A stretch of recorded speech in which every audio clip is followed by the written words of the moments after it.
One of the most hotly anticipated moments in Mississippi politics is about to begin. Tonight, for the first and only time, all three Republican candidates running for governor will appear live on stage, debating the issues facing Mississippi. I've got a plan, I think, to help our economy. Economy, to me, is the most important thing. Each candidate shares similar values and ideals. Well, I'm going to continue to focus on job creation, bringing better and higher paying jobs to our state. But it appears they would approach the job as governor in very different ways. Our best and brightest need to be able to stay here at a competitive pay. Tonight, you, the voters, will hear those differences. The wait is over. The Mississippi GOP gubernatorial primary debate starts right now. We are live from the WJTV 12 studio in Jackson, Mississippi. Welcome to the Mississippi Republican Governor's Debate. Good evening, everyone. I'm Byron Brown, evening anchor for WJTV 12 News, along with my co-anchor, Melanie Christopher. Thank you, Byron. Welcome, candidates. We are broadcasting live across the state of Mississippi, and we want to welcome our viewers in Jackson, Hattiesburg, Columbus, Tupelo, Gulfport, Meridian, Memphis, Tennessee, Baton Rouge, Louisiana, and Mobile, Alabama. Now, you can follow along with tonight's debate on social media by using the hashtag that's on your screen right now. It is MSGOPGOV debate. You can also follow us with the background questions that we'll be asking tonight by following that hashtag. And now the rules for tonight's debate. There will be no opening statements. Candidates will each be given 60 seconds to answer the main questions. The sound of a bell will ring when that time is up. Candidates will be allowed 30 seconds for follow-up questions or rebuttal, and they will have 30 seconds for closing statements at the end of the debate. The order of tonight's debate was determined by a random card draw. Now, let's introduce the candidates participating in tonight's debate. From left to right, we're joined by Lieutenant Governor Tate Reeves, former Chief Justice of the Mississippi Supreme Court, Bill Waller, Jr., and State Representative Robert Foster. Byron and I will be on tonight's panel along with Gerald Harris, our political reporter here at WJTV 12. And Byron has the first question in tonight's debate. All right, gentlemen, thank you for joining us. We have a lot to talk about in this hour, and we're going to begin with a topic that really gets to the heart of why you're in this race. So, you know, you're all coming to this race from different places in your life and in this race. So we're asking the very first question is, why do you want to be governor of Mississippi? And Mr. Reeves, we begin with you. Why do you want to be governor of the state of Mississippi? You have 60 seconds. Well, thank you, Byron, and thanks to WJTV and all of the other networks that are hosting this debate tonight. And I also want to thank Judge Waller and Representative Foster for agreeing to participate in this.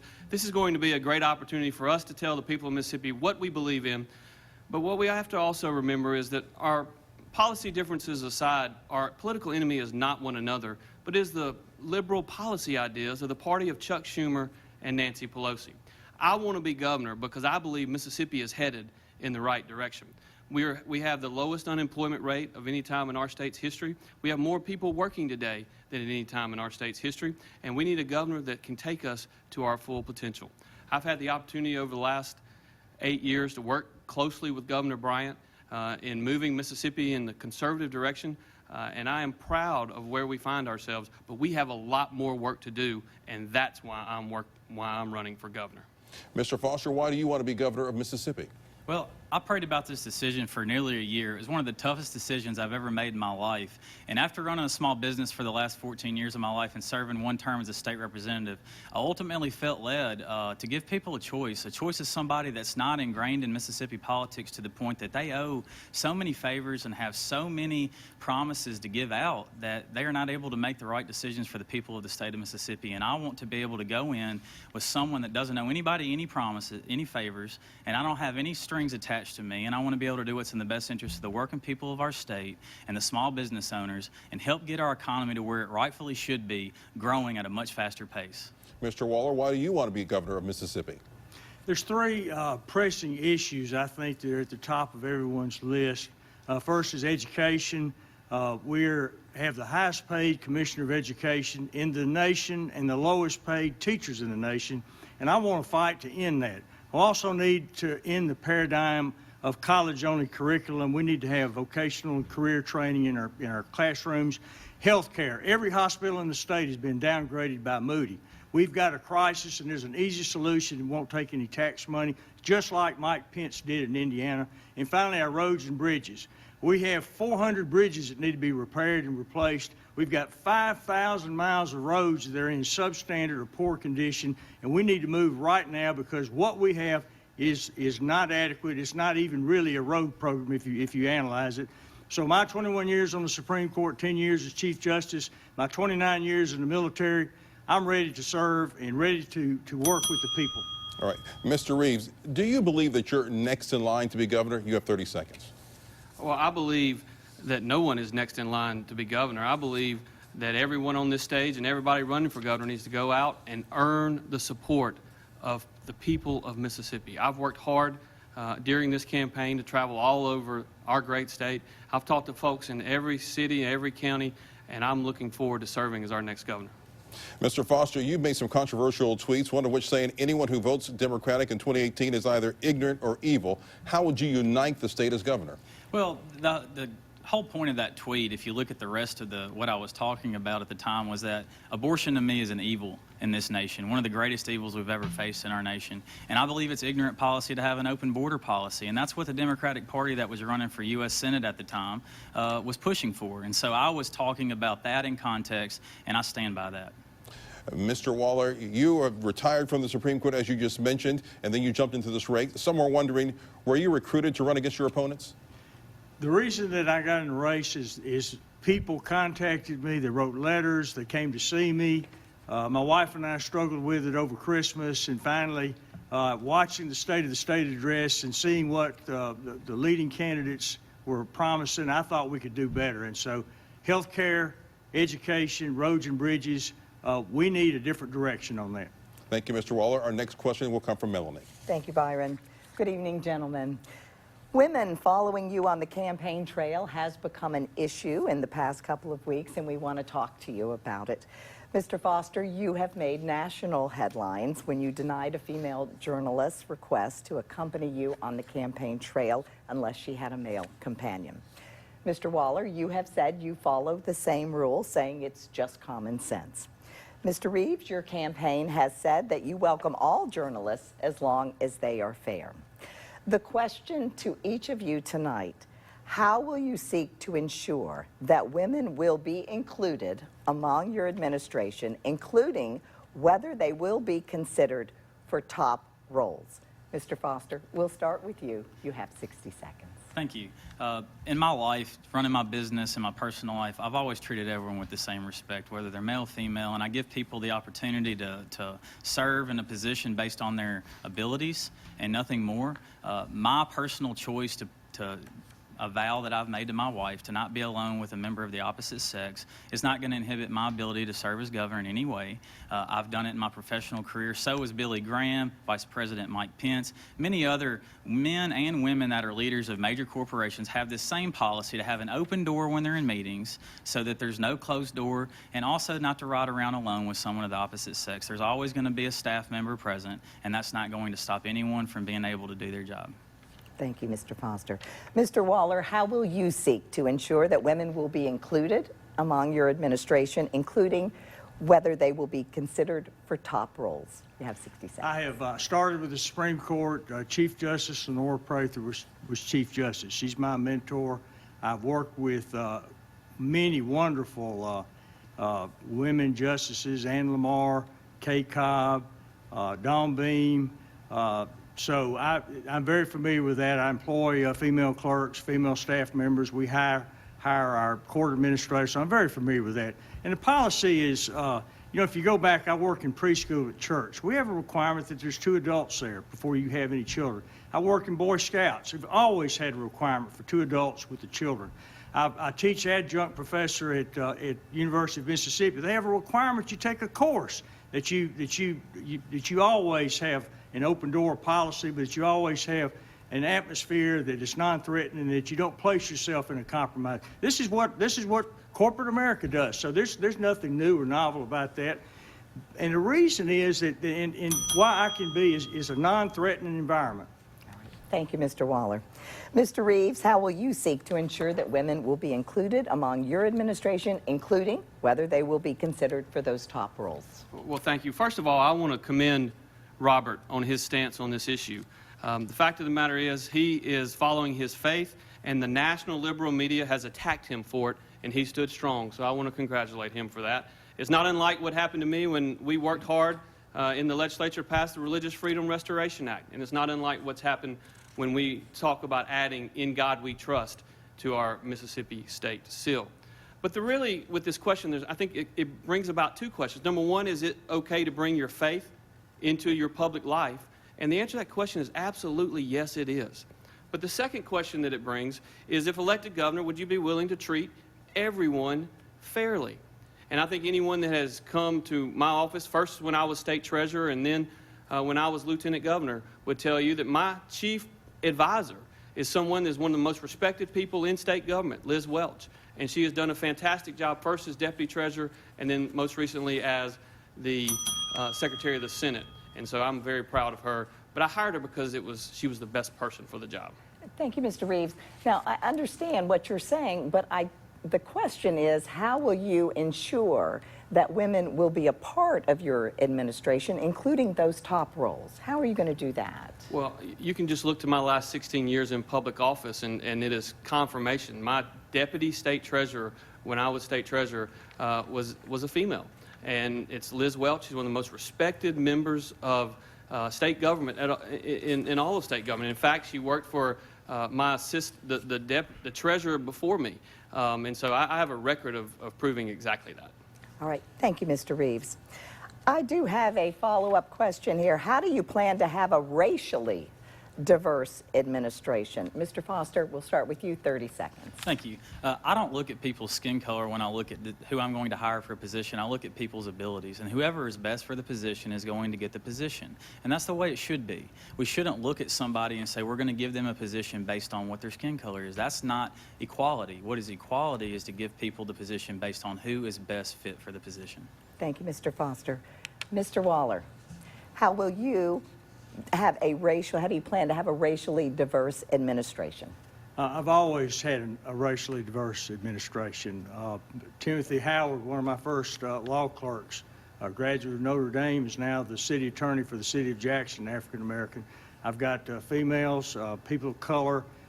We regularly employ them at the Supreme Court. I work with them on a day-to-day basis with my fellow justices, with our trial judges. So I've got a clear record of working with everyone, open door policy, and I intend to continue that in the future.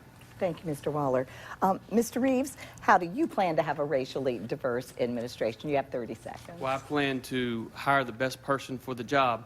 But again, when I got elected lieutenant governor, the first thing I did is I met with all 52 members of the Mississippi Senate. When I made appointments to committee chairmanships, I appointed African American members of the Senate and I appointed Caucasian members of the Senate. I tried to hire the best person for the job. I tried to appoint the best person for the job, and if I'm fortunate enough to get elected governor, I'll do exactly the same thing in that role. All right. Thank you, Mr. Reeves. Gerald has the next question. Thank you, Melanie. Thank you, gentlemen.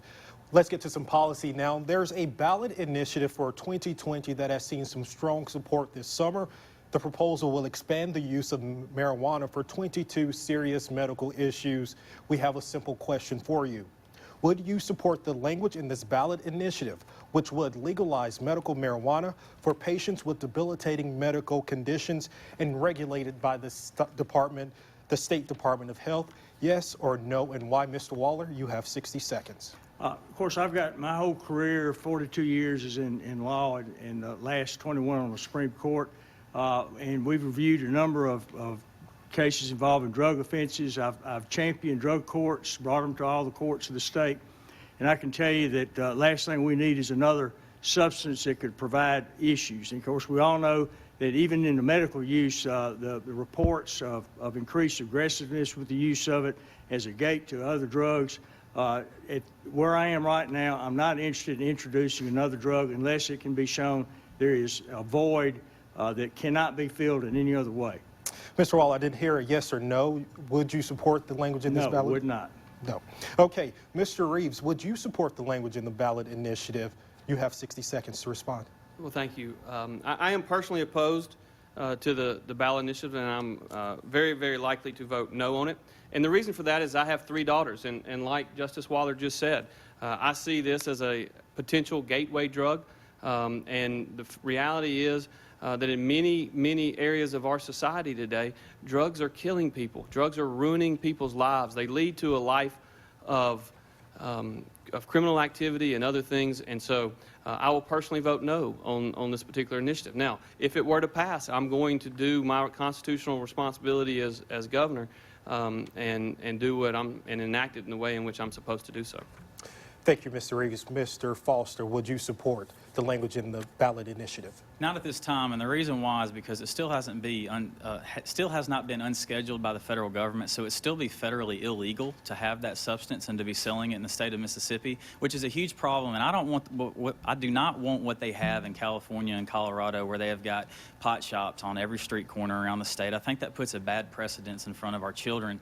If the federal government were to unschedule it and allow it to be sold through pharmacies after a doctor has written a prescription for certain things like cancer and people that are dying of very serious disease or have very serious epilepsy problems, then that would be a totally different scenario. But we don't have that yet because it hasn't been descheduled by the federal government. So at this time, I would have to be opposed to it. Mr. Waller, I have a follow-up question for you. You have 30 seconds. If this does make it to the ballot and it's passed, would you be committed to seeing it through? I would have to study the facts and see what the science is about it, what the specific proposal. I cannot stay right here that I would veto it. It would depend on what exactly was passed. Mr. Reeves, are you committed to seeing it through if it passes? Well, I don't think the governor will have the ability to veto it because it would be a vote of the people. And so if the people of Mississippi vote overwhelmingly to pass a ballot initiative, I will do my constitutional responsibility and I will enact it in the way in which they have voted to do so. Thank you, Mr. Reeves. Mr. Foster, are you committed to seeing it through if it passes? If the people of Mississippi vote overwhelmingly to pass it, then I will do my constitutional duty and stand by the people of Mississippi, just as we did with the flag in 2001. Thank you all. Byron has the next question. Thank you, gentlemen. Another big issue this year has been dealing with teachers and teacher pay. And we have teachers watching all across the state tonight, and they would like to hear from you on how you fit into their priorities. We did some research and found the starting salaries of teachers in neighboring states. In Arkansas, it's $33,000 a year. In Tennessee, $37,300 a year. Alabama, $38,500. Louisiana, it's $40,300. And as you know, right here in Mississippi, a starting salary for a teacher is $35,890 a year, fourth out of these 5 states. Here is our question, and we are looking for a dollar figure tonight. In order to remain competitive with our neighboring states, Mr. Reeves, we start with you. What do you think a fair starting wage is for Mississippi teachers? You have 60 seconds. During the last 8 years, we have seen teacher pay increase. If you are a teacher the year I ran for lieutenant governor, next year you will make $8,000 more per year than you made just 8 years ago. So that's an average of $1,000 per year increase in pay. In fact, if you work in an A or a B school or in a school that has improved a letter grade, it's likely that you will get a reward and you will make over $10,000 more per year than you made just 8 years ago. But Byron, the fact is we do not pay our teachers enough, and we don't pay them nearly enough. We need to continue to increase teacher pay. The fact of the matter is the best way for every kid in Mississippi to get a quality education is to have a quality teacher in every classroom. And the best way to have a quality teacher in every classroom is to spend more money in the classroom and less money in the district office. That's the reason we've worked over the last 8 years to reduce the number of school districts, to reduce the amount of administration so that we can spend more money in the classroom and continue to increase teacher pay. So what is your starting salary for a teacher? Are you satisfied with the $35,890, or what would your starting salary be for a teacher? I think, just like we did this year, just like we did in 2014, just like we did in 2015, we need to continue to increase teacher pay in our state. We need to continue to increase at the first year level, but we need to increase teacher pay every single year to the extent that is possible within the confines of our budget. Mr. Foster, what would your starting salary be for a teacher? You have 60 seconds. I want us to be competitive with the states around us. So whatever they're paying, we've got to be equal to or better than them, because I look at things like a small business owner does in a supply and demand scenario. We can't just look at what teachers make compared to the average Mississippian. We have to look at what teachers are being paid in states surrounding us, because we're losing some of our greatest and brightest teachers right across state lines. And if we continue to do that, we're going to continue to have a teacher shortage in this state that's going to affect our future generations going forward. So we have to pay equal to or a little bit greater than our states abutting up to us, or we're going to continue to lose some of our biggest and best teachers. What's your number? So it's got to be equal to surrounding states. It's Is got that to be 40,000, Got to be 30,000? around the 40,000 mark right now. Right. And if they go up, we go up. All right, Mr. Waller, what's your starting salary for a teacher? I think that the 40,000, I think, is achievable. I think we can do it in the next legislative session. And my pledge is that we're going to have a teacher pay raise every year till we get to the southeastern average, not just an election year like we saw this time. The truth is we've got a crisis. We've got over 1,000 teacher vacancies that we couldn't fill. We've got people are no longer entering education for curriculums. We've got to find incentives to get teachers. We need to look at non-traditional military personnel with advanced degrees that we can certify and get in the classrooms. But we've got a crisis, and I'm not going to stop till we get to the southeastern average. I'm going to support our teachers that are in there in the classroom every day doing our state great service. Mr. Reeves, that Mr. 50... Byron, can I follow up on that? I Go think ahead. it's an You got important 30 point. seconds. You got 30 seconds. Judge Waller said that we should get to $40,000 and we should do it in the next legislative session. That is certainly a laudable goal and one that we should all strive for. But I think it is important, so that we are all being honest here, understand that going from 35,890, if you include the 41,000 teachers that are out there, that's about a $275 million expense that he said that we could get to next year. We need to be realistic about the numbers and make sure that we can do things within the confines of our budget. Mississippi's in the best financial shape we've ever been in, and there's a reason for that. Mr. Waller, would you like to respond to Mr. Reeves? I think very easily 30 we seconds. have a surplus this year of around $400 million. I think if I would, what I'd like to do is place it before the legislature early in February. I'd like to go ahead and fence off that money for the teacher before the other special interests can come in, albeit good. But right now the crisis is with our teachers, and we need to support that. We need to do what we can to get the pay in line so we can fill those classrooms. And Mr. Reeves, any more on what he's saying about the increase? Well, $260 million is real money. That's about a 4 to 5% of our total annual operating budget in the state of Mississippi. And so if you are out promising to spend $260 million more in 1 year, the money's got to come from somewhere. Mr. Foster, you have any comments on what they're saying about the raise? I do. I think the biggest question is, how are we going to get our state moving economically forward to where we can afford to keep up with the states around us? And that's why I've been proposing a talk about our tax structure being restructured, because our tax structure is the problem with our state's growth. And if we can get our economy to grow at the pace it should, we'd have the money to do the things that we need to do. All right, we're going to leave it at that. A very hot topic and an issue that many folks in Mississippi care about. We're going to get to the next question, and now that's Melanie. Another hot topic, infrastructure. Little dispute that Mississippi ranks as one of the worst states when it comes to infrastructure. One way to provide more money to repair those roads and bridges is a gas tax. And as I'm sure you all know, that gas tax has not been raised in this state in more than 30 years.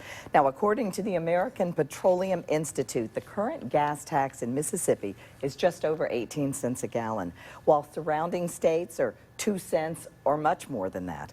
Knowing the infrastructure needs of the state, is it time to just raise the gas tax to help pay for the needed improvements with no strings attached? And if so, by how much? Mr. Foster, we'll start with you. You have First of all, 60 seconds. first of all, thank you for that question. It's very important. I would not agree to raising any tax without a swap or a full restructure of our tax structure, which is what I've been proposing all over this state, is that we look at bringing our state up from the bottom 20. We are one of the top 20 most taxed states in the nation, up to one of the least 20 taxed states in the nation, where Tennessee, Texas, and Florida all are. And that's very important going forward that we look at that. And what I'm proposing that we do is to fully repeal our personal income tax. And if we were to do that, then I would be willing to put on the table to move to a little bit higher gas tax, a little bit higher sales tax if necessary in order to swap for the personal income tax, because in that scenario, everybody in the state, tourist, a drug dealer on the corner that's not going to ever pay income tax, they're all going to pay their fair share when they go to the pump and when they go to the store, because right now in Mississippi, we're overtaxing the working people of our state and the small business owners, and that's why they continue to leave to go to places like Nashville and Houston and Jacksonville. We've got to get to a tax structure that works for everybody and that's fair. Thank you, Mr. Foster. Mr. Waller, is it time to just raise this gas tax to help pay for the needed improvements with no strings attached? Melanie, there will never be any strings attached, but the program of user fees, people using the roads paying it, is as democratic as anything. In fact, that's what Ronald Reagan used in '82. Ronald Reagan said user fees are the most fairest tax device there is. He says it doesn't raise your income tax a penny, it doesn't raise the national debt a penny. And what I want to do, and what was proposed in the special session by Representative Busby, is a tax swap. So I think that some raising some of the user fees on fuel, I propose taking the 4% income tax bracket out. I think that this would mollify the effects. I think this would allow us to have the money that we need right now to repair the roads. The lottery, nobody knows really, it hasn't even started yet. We're over a year into the session. We may not even see any money from it. And that's all the money that's designated if it reaches the peak of $80 million a year for state roads, and that's simply inadequate. Mr. Waller, let me just make sure I understood that. 3 or 4 cents is what you would want it raised? We want to look at it and do the least possible, but yes, that would be a starting point. All right. Thank you very much.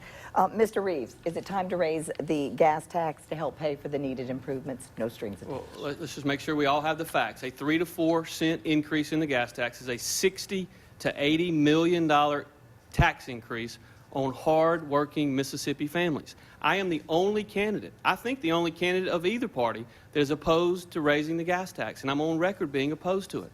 But there's a reason I'm opposed to it. I was in Mize, Mississippi on Saturday. I spoke to a lady.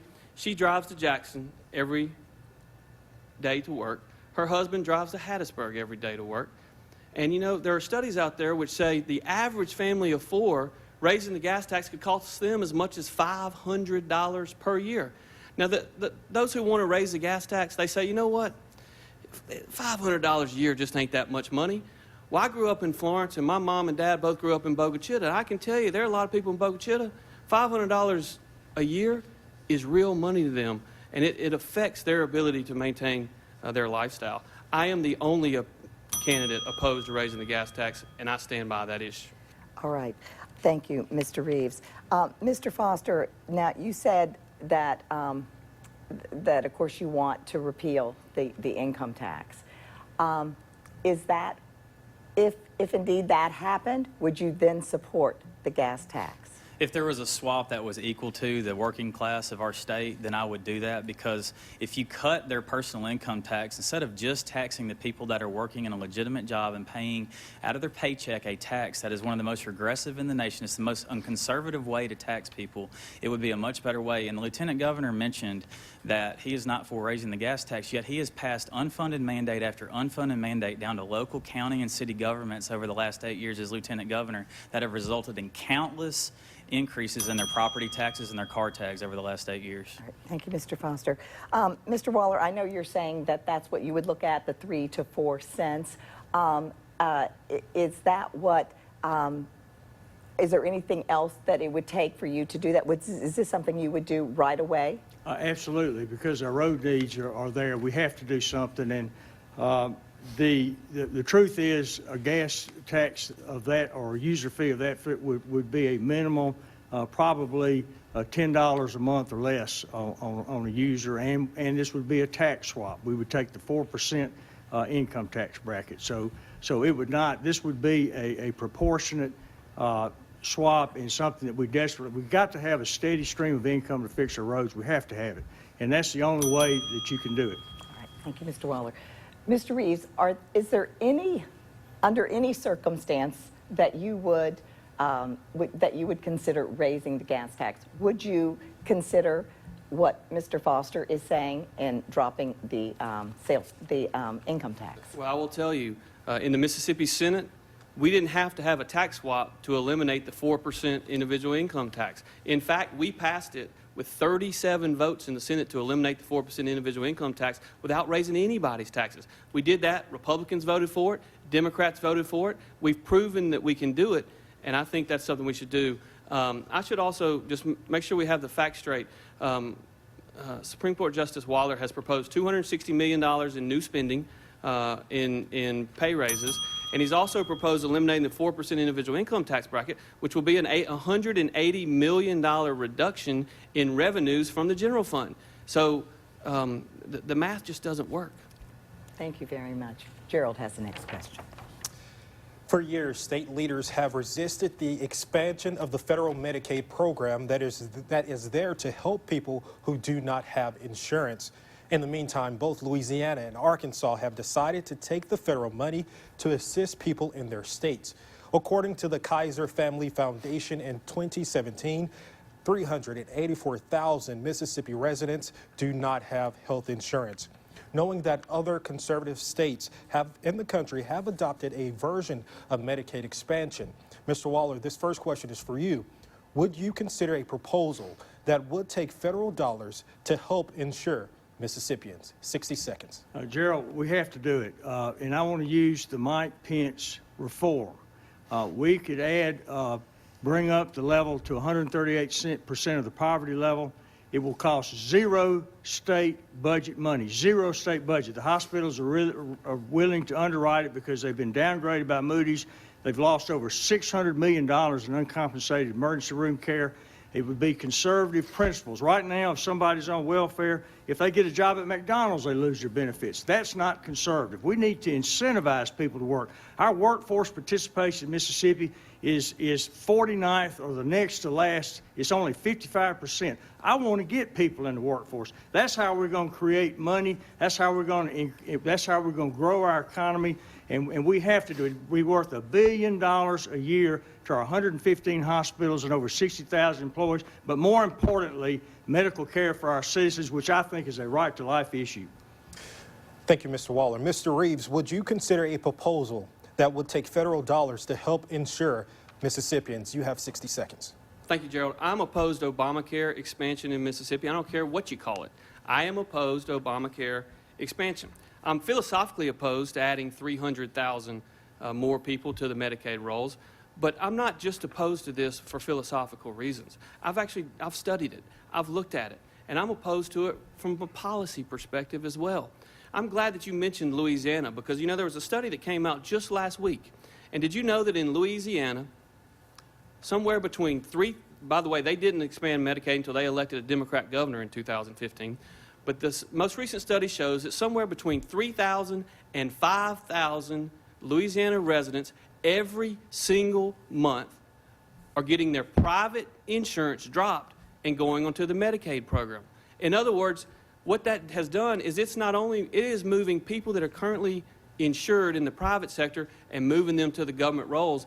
That's bad policy. And by the way, that's bad for everybody that has private insurance as well, because your premiums are going to go up if Obamacare is expanded in Mississippi. Thank you, Mr. Reeves. Thank you. Mr. Foster, would you consider a proposal that would take federal dollars to help insure Mississippians? 60 seconds. I'm willing to talk about all options and put them all on the table, because the reality of the situation is, and I understand this running a small business and working with a lot of different people with a lot of different backgrounds, is there's a lot of families out there hurting in our state, and the federal government caused this problem with Obamacare and with Medicaid. They ruined our healthcare system, and I'm 100% opposed to Obamacare. But the law is the law, and the ACA is the law of the land, and we have to be business smart in Mississippi and do what's best for Mississippians. We have all of these working people in Mississippi that are struggling, and it's hard for somebody like the Lieutenant Governor to understand this, because he's been on the government rolls the last 16 years of his life and had everything handed to him by the taxpayers of Mississippi. But the people that are paying every month taxes and they can't afford private insurance and they have to choose between their own home mortgage and private insurance and they don't have money for both are ending up in the emergency room, and they're getting hit with a bill that wipes their families out and it's bankrupting our hospitals, and we have to come up with a more conservative option than just doing the same old, same old. Mr. Reeves, Sir, can I 15 follow seconds up? to follow that up. Yeah, thank you very much. You know, the way in which the question was asked and the way the conversation has gone is just about, would we accept federal money?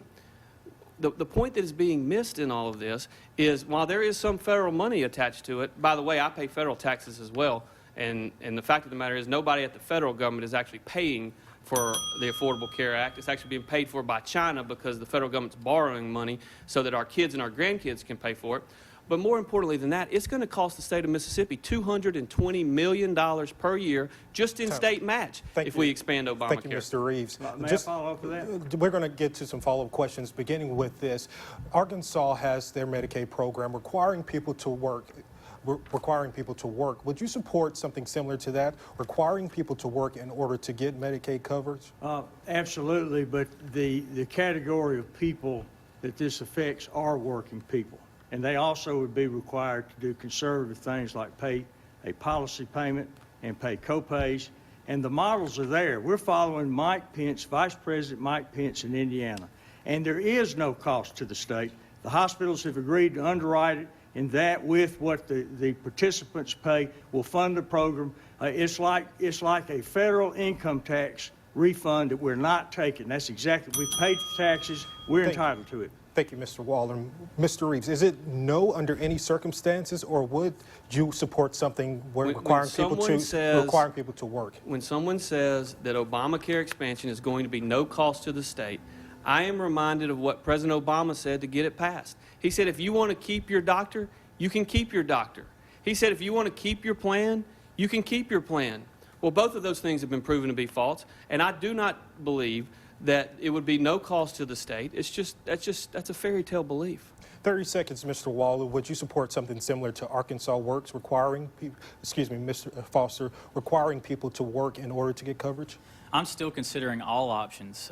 We have to put all options on the table. We have to negotiate. We have to come up with the most conservative option for the state of Mississippi that makes sense for us with our demographics and with all the poverty that we have in our state. We can't continue to do what we're doing because all of our hospitals are going bankrupt and families are suffering around our state. It's not conservative when you have to bail out the hospitals with taxpayers' dollars either. So what we're doing is not conservative at all. It's the least conservative option out there. We're bankrupting our entire economy around our healthcare system. We have to come up with something better, and I'm considering all options. Thank you, gentlemen. The next question comes from Byron. Thank you, gentlemen. We're going to talk about pay again, but this time we're going to focus on the minimum wage. Mississippi follows the federal minimum wage, which is $7.25 an hour, which was last raised in 2008. Would you consider raising the minimum wage here in Mississippi? And Mr. Reeves, we begin with you. You have 60 seconds. Well, obviously, the Mississippi follows the federal minimum wage. That is a debate that they are having in Washington, D.C. right now, and I think we need to see exactly what happens there. I will tell you this. There are an awful lot of people across Mississippi that get up and put their boots on every single day. They go to work, and they're not earning exactly what they deserve. And so Washington's going to ultimately make this decision, not state government, and I do not think we should have a state minimum wage. Mr. Foster, what do you believe in as far as the minimum wage? You're a businessman. I am a businessman, and I believe in the free market. I believe that the free market is best at paying people what they've earned. They can go to a different job if they don't feel like they're earning what they're worth, and the government should not have any role in setting minimum wages in any case. The federal government has overstepped their bounds, in my opinion, and enforced minimum wages upon states. But I would never support a minimum wage on the state level at all. So do you believe there should not be a minimum wage at all? Is that what you're saying? I don't believe economically that it makes sense to have a minimum wage. I think that the free market sets that standard going forward, and it's best to determine what people should be paid for what positions. The federal government getting involved in minimum wage increases, all that does is cause inflation in the economy and cause everything to cost more money, and so the people that are receiving the minimum wage are still right where they started out with inflation rising, and they don't actually get anywhere any better off. All right, thank you. Mr. Waller, what do you believe as far as the minimum wage? We should follow the federal law. The minimum wage is set by the federal government. I don't see it's our place to move with that. Of course, the gross domestic product for the federal government has risen 22.5% since 2009. Our gross domestic product has risen 2%. We don't have the same system of standards and opportunities in other states, and we need to work on our economy and let the wages follow the market. And I think that we can do that. We can raise wages by building our economy. Mr. Reeves, what do you believe a fair starting salary should be for folks here in Mississippi, since we are dealing with poverty here? Well, Byron, I think you have to look at it on a job-by-job basis. I don't think you can say here is one fair starting salary relative to the different job responsibilities that one may have. But I do think it's important that we talk about Mississippi's economy. You know, we just finished our fiscal year, June 30th of 2019. And our year-over-year revenues grew about 5.5% year-over-year. It's a pretty good indicator of economic activity in our state, because 40% of our total receipts are in individual income taxes and 40% are in sales taxes. So our economy is growing faster today than at any time in our state's history. And Mr. Foster, I mean, you said that the market should do its own, but where do you think a salary should start for someone who's working for maybe the first time or working full-time in a low-paying job? Again, the free market takes care of that. If somebody's not going to pay somebody what they're worth, they can simply go down the street and apply for a different job. There are lots of companies out there that are really in need of labor right now. Skilled labor is a big problem right now. We don't have enough people with those abilities. So if you have that, you can almost set your own salary. You can work for whatever you want to work for and when you want to work. And so it's a free market situation. Mr. Waller? Well, first of all, let me speak to the revenues. The 5% increase in revenues is simply not correct. 25% of that is sales tax collected on internet sales, which we had for the first year. That's an artificial level. Another 25% is increased withholdings for corporate and individual returns, which is related to the Trump tax reform. So that's really not an indicator of what we're doing. But I'll tell you what I want to do. I want to work on vocational education. All right, thank you very much, gentlemen. Can I follow up on that? Go ahead. I think it's a good point. You got 15 seconds. The reality is that the Trump economy in America is doing better now than at any time during the 8 years of the Obama administration. President Trump, who I've been a longtime supporter of, is implementing the same conservative policies that we started implementing years ago in Mississippi. Cut taxes, less regulation, investing in workforce training. Thank you. Mr. Waller, do you want to respond to what he's saying? 15 seconds. I want to say that I do think we have an economic miracle in Washington, 22.5% growth in the gross domestic product since 2009. We have not had that in Mississippi. It's been only 2%. We've got a lot of work to do. All right, thank you very much, gentlemen. The next question is going to come from Melanie. Gentlemen, according to the Federal Bureau of Economic Analysis, in 2018, they ranked Mississippi 50 out of 50 states for economic growth. That's what we've been talking about. Clearly, growing our economy is going to be key moving forward. Does our Mississippi flag, that includes the Confederate battle flag emblem, hinder our ability to attract new business to our state? Mr. Foster, we will start with you. You have 60 seconds. Thank you for the question. I don't believe that it does. I believe that the underlying problem with our economy and our state is that we are ranked 31 of 50 right now with our tax structure, 50 being the worst. We're ranked down in the bottom 20 with California, New Jersey, and New York. And if we would restructure our tax structure to get away from the personal income tax, completely repeal it, and move to a sales and use tax-based system, our economy would then be booming economically. We would see a boom that we haven't seen before in a long time. We have a great location for economic growth. We have the Tom Bigby in the Northeast, a huge interstate crossroads in the Northwest, all the commerce of the mighty Mississippi, some amazing ports on the Gulf Coast, and some of the hardest working, most God-fearing people in the nation living in Mississippi. But we have one of the worst tax structures. We overtax working people, we overtax small businesses, and they're leaving our state. And they don't want to come back because we overtax them. If we would move to a sales and use tax-based system like they have in Tennessee, Texas, and Florida, we would see a boom in our economy like we haven't seen in a long time. All right, thank you, Mr. Foster. Mr. Waller, does the state flag hinder our ability to attract new businesses to the state? Do you have 60 Melanie, seconds? great question. I don't think it does, but more importantly, the people have voted on this in 2001, and if there's a change, I am not in favor of the legislature doing that. I think if a change is to be considered, the people need to vote on that, and I will follow whatever the people want on that issue. All right, thank you. I've been very clear on my stance on this. The people of Mississippi voted in 2001. I have opposed unilateral action by the legislature. I have opposed unilateral action by the governor to change our flag. But Melanie, I've been in countless economic development meetings over the last 15 years. In fact, I worked closely with Governor Bryant and closely with Governor Barber to bring companies like Toyota here, to bring companies like Continental Tire into Mississippi, who are helping grow our economy, creating good-paying jobs for Mississippians, and that's something that has never once come up in one of those economic development meetings. It's something that the liberals across America want to talk a lot about, but it's never come up in an economic development meeting. In the last 12 months, nearly 700 specialty license plates for both cars and motorcycles have been sold, with part of the proceeds benefiting the Mississippi Division of the Sons of Confederate Veterans. The specialty plates show both the Confederate battle emblem and the state flag. Do you support the sale of the license plate? Mr. Foster, we'll start with you. You have 30 seconds.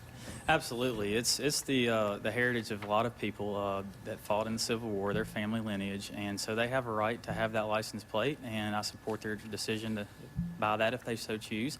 But to mention talk about what the Lieutenant Governor talked about earlier, we have given the way of the farm in a lot of cases to a lot of foreign corporations in Mississippi and put the taxpayers on the dole for hundreds and hundreds of millions of dollars of bond money. What we need to do is have a tax structure that allows Mississippi businesses to grow and prosper so they quit leaving our state, so we quit having to give away the farm. Thank you, Mr. Foster. Mr. Waller, do you support the sale of the license plates?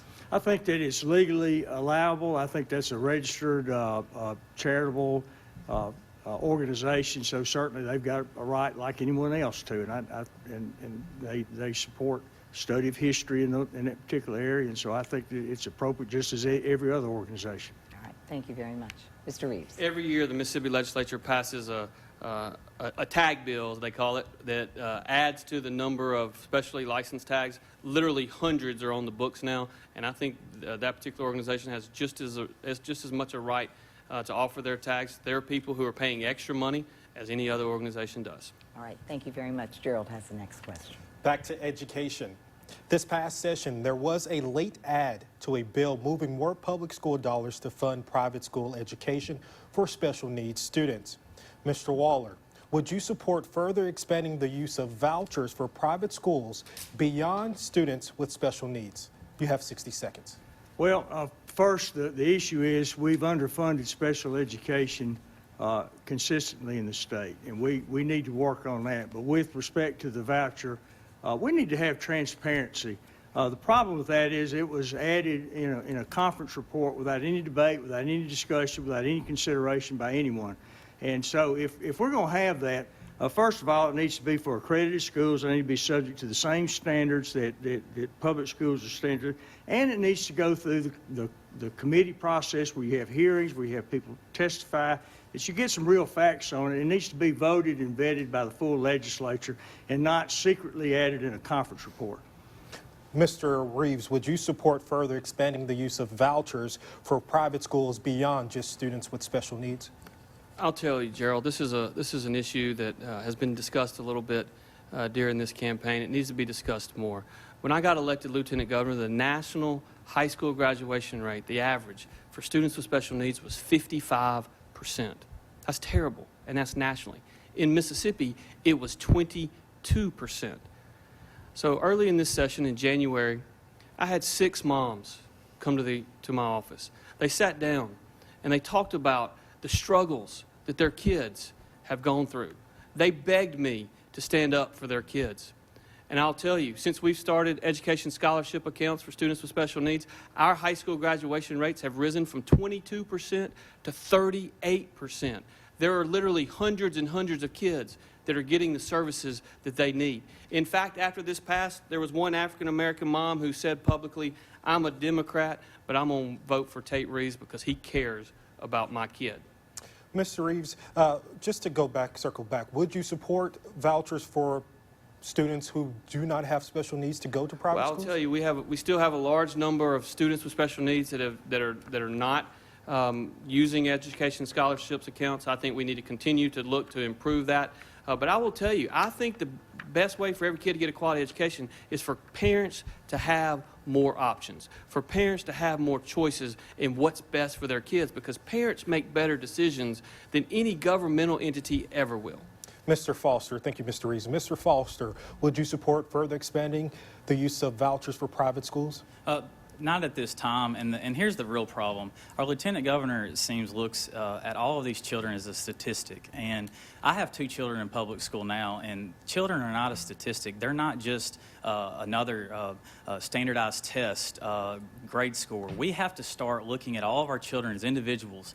And the conversation has really been the wrong conversation the last 4 years. We've been fighting over what building they get their education in, and what really matters is what type of education they're getting. And we have ruined their education for almost 20 years now by putting everybody on this one-track path to college, and everybody's not meant to go to college. We have got to put VOTEC or Career Tech back into every single school in this state and give our children the option to learn how to work again, because every kid deserves the opportunity to learn a skilled trade where they can get out into the real world and earn a living that can break the cycle of poverty for themselves and their families going forward. And it's just not going to happen if we continue on this over-testing path that's ruining the teaching profession and ruining the educations of our children. Mr. Reeves, 15 seconds to respond. Your name was brought up. Well, what I'll tell you is, when I sat down with those 6 moms, I wasn't thinking about statistics. I was thinking about their babies. I was thinking about the fact that those moms were doing everything in their power, and that people who want to keep the coalition of the status quo together didn't care about those kids. They cared about the money. I fought for the kids. I will say this about Representative Foster. He is right about vocational technical education. And I think we should talk more about it. We have to move on, Mr. Reeves. Thank you so much. Thank you. Next question is come from Byron. Thank you, gentlemen. We're going to go down to the Gulf Coast. Gulf tourism and the seafood industry are vital to Mississippi's economy. For several weeks this July, a toxic algae bloom shut down beaches along the Mississippi Gulf, severely impacting the coastal economy. This is due to the Bonnie Carey Spillway being opened up twice this year by our Louisiana neighbors dumping fresh water into the Gulf. We start with you, Mr. Reeves. Will you allocate state funds to help with rebuilding the economy after the reopening of the Bonnie Carey Spillway? And if so, how will you do it? You have 60 seconds. The Mississippi Gulf Coast and the Mississippi Gulf Coast economy is critically important to the long-term success of Mississippi's economy. The fact is, the big problem here with the Bonnie Carey Spillway is that Mississippi hasn't had a seat at the table. That's why we need a governor that has a relationship with President Trump. That's why we need a governor that has relationships in Washington that can help us make sure that we have a say-so when they're looking at opening the Bonnie Carey Spillway. But yes, I have proven to my Gulf Coast constituents that I will fight hard every single day. I did it with BP resources. You know, the right thing to do, I'm not sure it was the politically popular thing to do, but the right thing to do was to make sure that BP monies, that event hurt the coast more than anywhere else in the state. The right thing to do was to fight for money to spend the vast majority of that, not all of that, but the vast majority of that on the Gulf Coast, and I will do everything I can in my power to get the Gulf Coast economy rolling again. Mr. Foster, will you allocate state funds to help with rebuilding the economy after the reopening of the Bonnie Carey Spillway? Well, if there's a specific instance where the state can step in and help alleviate some of those issues, we need to seriously look at that. But the bigger issue going forward is that we have a 100-year plan, or over 100-year-old plan, that is just not working anymore. And we have to have a governor that's willing to go and sit down with the states surrounding and try to work to come up with a new plan for flood control that helps Mississippi, Louisiana, and Arkansas all together. We don't even have our pumps in the Delta, and we are the only state that doesn't have our pumps. It's all connected together. We have over 500,000 acres that have been underwater now for almost an entire year, and all of that farmland is unplanted. All of those homes are underwater, and we continue to ruin the seafood industry on the coast with this plan too. So it's all connected together. It all needs to be worked out, and we need to have someone that actually understands business and is willing to sit down and negotiate a deal that's good for everybody. And Mr. Waller, will you allocate state funds with helping to rebuild the economy along the Gulf Coast? There are a variety of funds, BP settlement, Go Mesa. There's a variety of funds that could be used to help this, but I think primarily this is a federal issue. The Corps of Engineers made the decision to open the Bonnie Carey, and I think the first thing I would call for is a damage assessment by the federal government. We have Mississippi produced more oysters in the Sound than any other state in the nation. I've talked to the charter fishermen, I've talked to the commercial fishermen, and that is devastating. This is the largest ecological disaster in the history. And yes, I'm going to fight for a seat on the table for the decision on that. The Bonnie Carey Spillway is 100 years old. It's 100 years old. And we need a new study. We need a big plan. We need to look at the overall management of that to deal with the water issue on a bigger level than just that. And I can tell you that the funds for the Gulf Coast, we're not going to build interchanges in Jackson. They're going to all go to the Gulf Coast. Thank you very much, candidates. And that wraps up our debate questions for tonight. Now we are going to our closing statements. You will each get 30 seconds, and we begin with Mr. Reeves. Thank you, Byron. Thank you to everyone for giving us the opportunity to be here tonight, and thank you for tuning in. I am the only conservative running for governor. If I'm elected governor, I will work with President Trump, and I will act in many ways in a similar fashion to him. You know, President Trump drives the liberals mad. He drives them crazy because he stands up for what he believes in. He's willing to take the fight to the liberals across the nation, and we need a governor that's strong enough to take the fight to the liberals. I will do that. Thank you. Mr. Foster, you have 30 seconds. Thank you. I think it's very important to understand that the reason why President Trump ran for president was to try to help drain the swamp in Washington. And I believe, and I prayed for almost a year, that we have a swamp in Jackson. I believe the Lieutenant Governor and Jim Hood are part of that swamp. And I wanted to run to give people a choice of somebody that doesn't owe anybody any favors and hasn't taken any money with any strings attached. And the only promise that I've made is the same one that I'll make to everyone listening out there tonight, that if you will honor me with your vote on August 6th in the Republican primary for governor, that I will put God first in everything that I do, and I will do it as in the best interest of all Mississippians. Mr. Waller, you have 30 seconds. I'm not satisfied with the status quo in education, in career and vocational training, in our health care, in our roads and bridges. I believe the people of Mississippi deserve better. My experience, 21 years on the Supreme Court, 29 years in the National Guard, civil emergencies, prepares me in a special, unique way that no other candidate has, and I'm the conservative Republican that can win in November. Thank you all, and thank you all, candidates, for joining us, and we appreciate your time and your answering the questions. It's been a lively debate. We hope to see you on the campaign trail, particularly next week at the Neshoba County Fair. We thank you very much. And that will do it for our debate here at the WJTV 12 studio in Jackson. And we thank you for watching and for following along on social media. Remember, our hashtag is MSGOPGOV debate. And the primary election is on August 6th. You can find more information about the election process on our website, WJTV.com. Remember to head out to the polls on primary election day. Again, thank you again for joining us tonight for this debate, and make it a good night.